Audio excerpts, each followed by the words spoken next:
姓氏的查甫人雄雄对车后趟区抽一支武术刀，要来攻击警方。附近的4位员警嘛随冲起来解压制。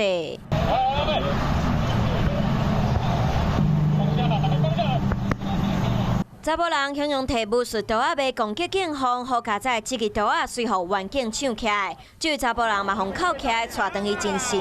刚拿出来都会拔刀的，他们会单挑。乌白来。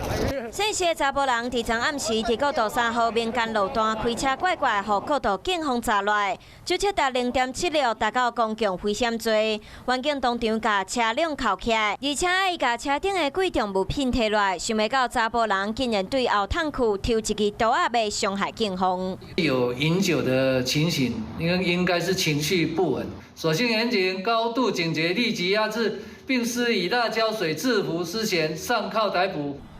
警方调查，这位姓谢的查甫人有几啊摆啉酒赛车记录，轰炸来时情绪嘛真无稳定。好佳在警方的反应真紧，随家伊的刀抢来嘛，甲伊铐起来。以公共危险、妨害公务和违反枪炮弹药条例等罪嫌以上，嘛解决这个惊险的场面。嗨，我是庄宇杰，想要看到更多的新闻内容吗？赶快订阅华视新闻的 YouTube 频道，并且开启小铃铛，跟着宇杰一起看新闻吧。